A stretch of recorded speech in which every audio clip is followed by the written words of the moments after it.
What is going on, ladies and gentlemen of the jury? It is your host with the most, Lamont Dorsey here, Fascinating Graveyard.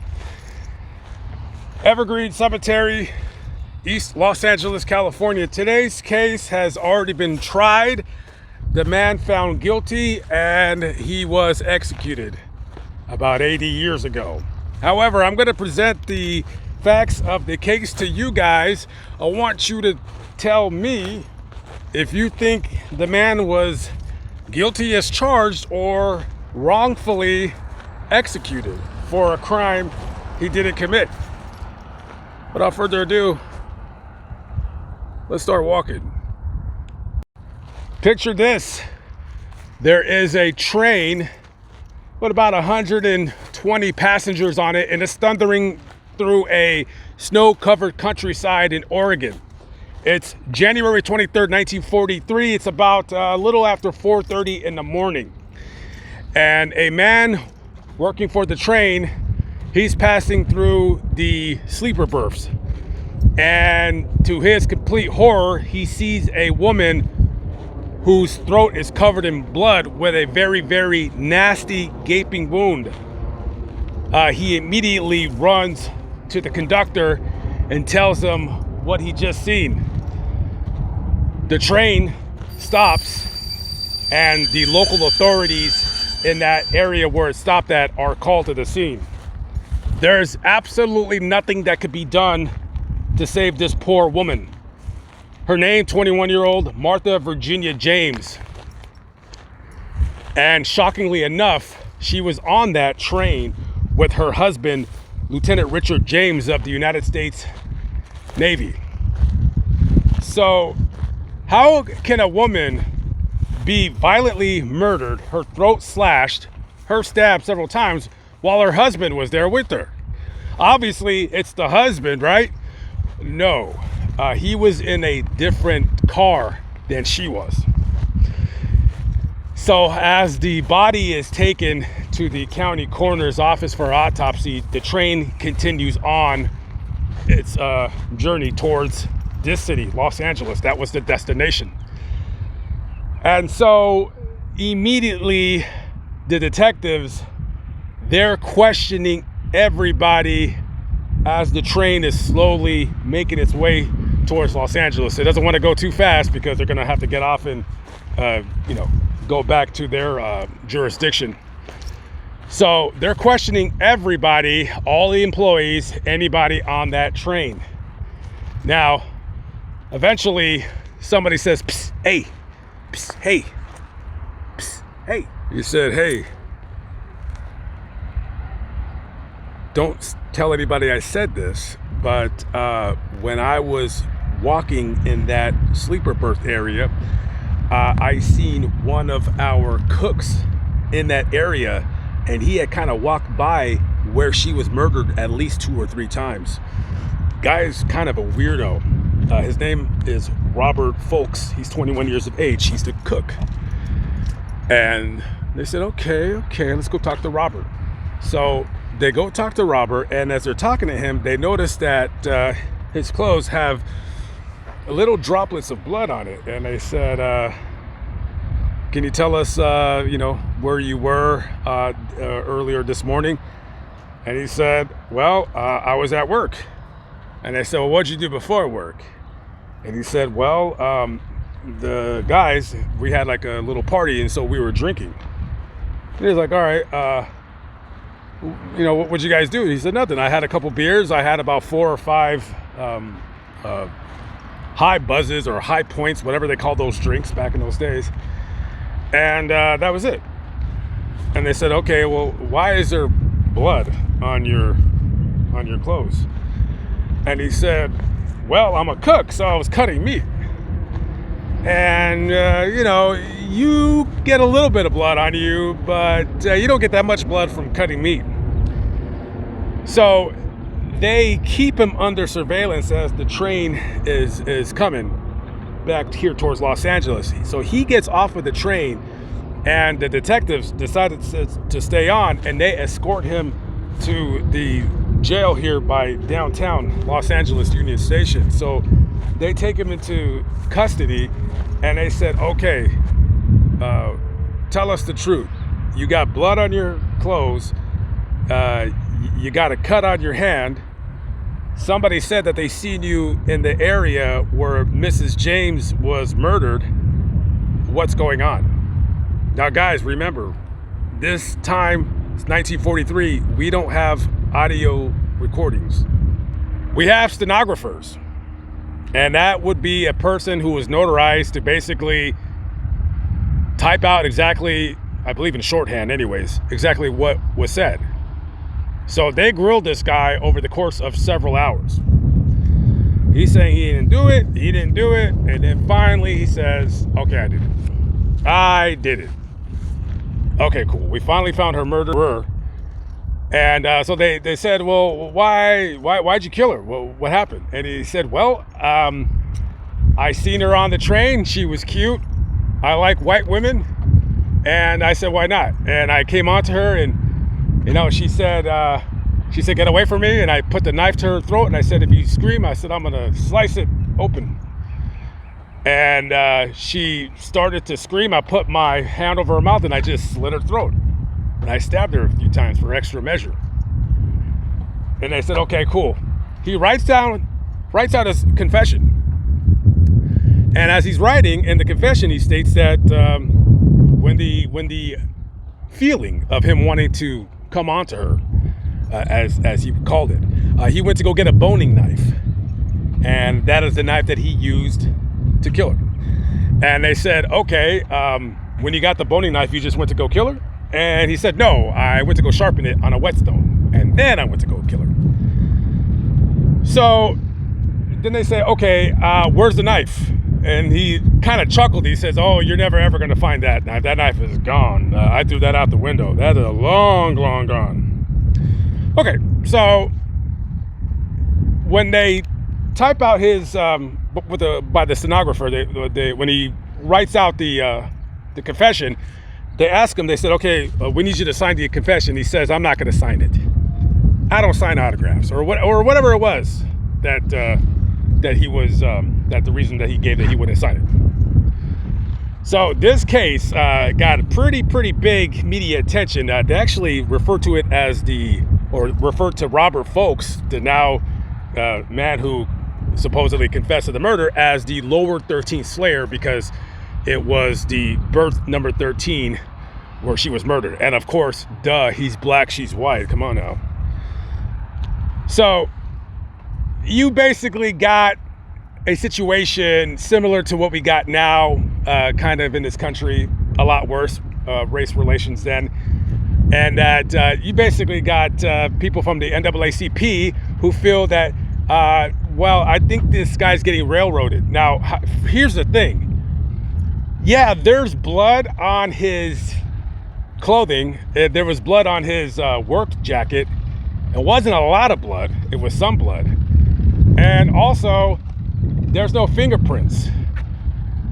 The only evidence that they have is circumstantial, which is basically his confession, or his supposed confession. Was it made under duress? Did they force him to do it? Did they grab him by the hair and say, if you don't tell us that you killed her, you dirty beep, I'm gonna beat the crap out of you? Were they doing that? Were they working him over? We don't really know. Because according to him in a newspaper, when the reporter asked him, why'd you kill this girl? And he I think he like elbowed the reporter. Actually almost really hurt that guy. So the case went to trial. So they send them back up to Oregon and they extradite him to charge him with the murder of Mrs. James. And well, a jury, in theory, juries are supposed to be of, your own peers. But coincidentally enough, there was no jurors that were black. They were all white.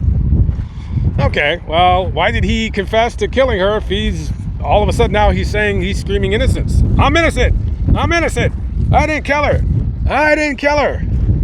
And the NAACP, they're starting like a writing campaign, and they're sending it to different black newspapers all across the country, stating that this guy is completely innocent, and the only reason why they are even, believing that he's guilty is because he's a black man.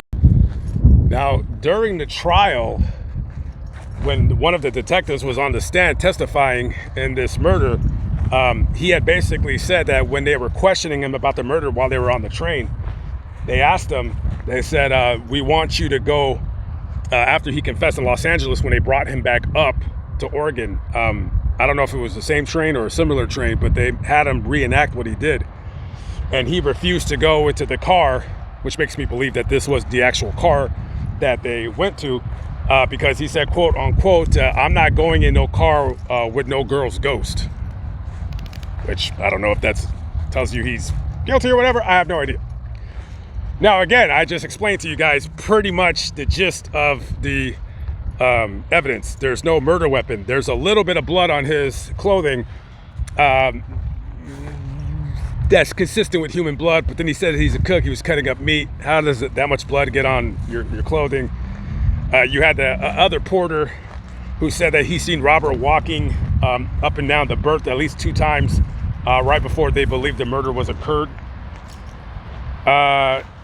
Circumstantial evidence at best. Yeah, he didn't sign his own confession, but that doesn't really matter because he confessed, and the detectives in the interrogation room, they said he confessed to them and he wrote the confession out, but for some reason he said he wasn't going to sign it. Okay, so now there's no murder weapon, and so what we're doing here is we're basically saying, okay, this guy killed her. Maybe we're framing him because he's black. Now, here's the part of the story where, after I read this, that's when I kind of made my mind up. So they did a background check on this guy to see if he had an arrest record. And, well, yeah, he had been arrested 3 times. I said earlier in the video he was 21. He was 20 and a half at the time, turning 21. So he had been arrested 3 times between the times that he was 19 and 20. This guy was a well-known drinker. He liked to drink. He drunk too much. So he was arrested 1 time for public drunkenness. Okay, so he goes to jail and that's it. The 2nd time he's arrested, he's charged with assault. It doesn't say who he assaulted. I believe it was a family member. Could have been his mom, could have been his girlfriend, his wife, whatever. The only reason why they didn't press charges is because the victim in the case refused to show up to court and refused to press charges. The 3rd time, they called the police because there's a mother and her daughter and the daughter's friend. They're sleeping in a house.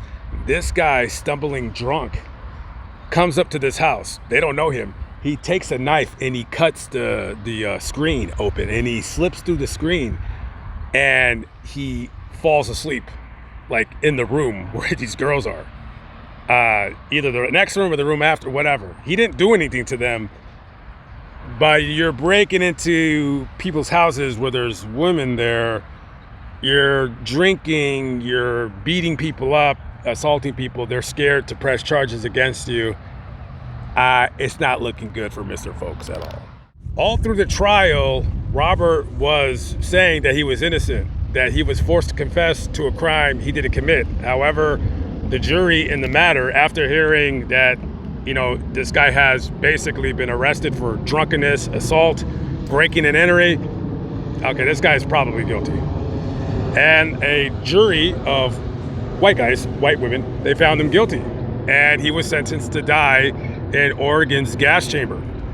Now, again, like I said earlier, there was a lot of black folks around Oregon, California, and the entire United States, because at this time now, in 1944 going to 1945, this is the most famous murder in all of Oregon history.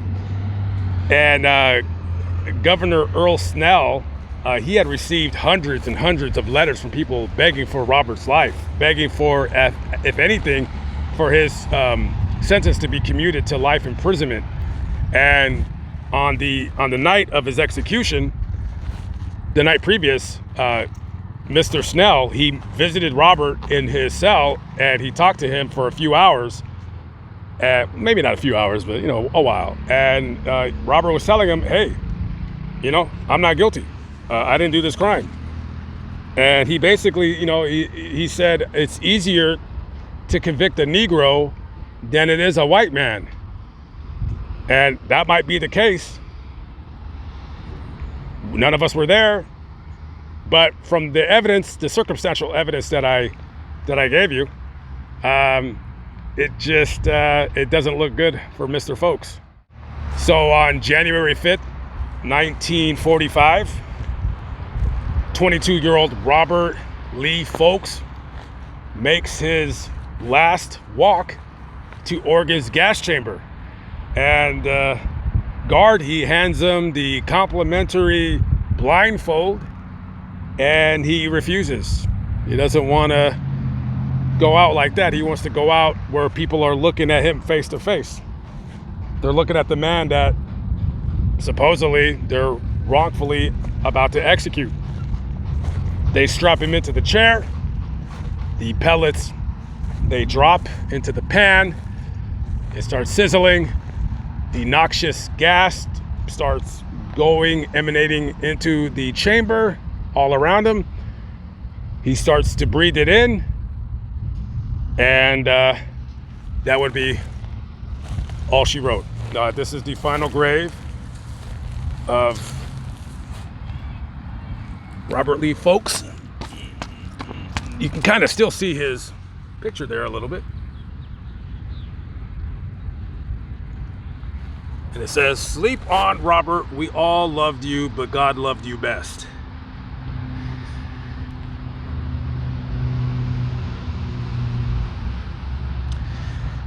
So, ladies and gentlemen of the jury, what do you guys think? You think he did it? You think he was railroaded, no pun intended? Or you think a man who had a bit of a past was guilty as charged? You let me know. Okay, guys, I'm out of here. I'm gonna go check out this car here real quick. That's the one few things about living in Los Angeles. You won't see cars like this too often in the Midwest. That's a pretty nice car. I'm not into old cars really, but yeah, pretty clean for sure. Okay, guys, I'm out. See you on the next video. Peace out.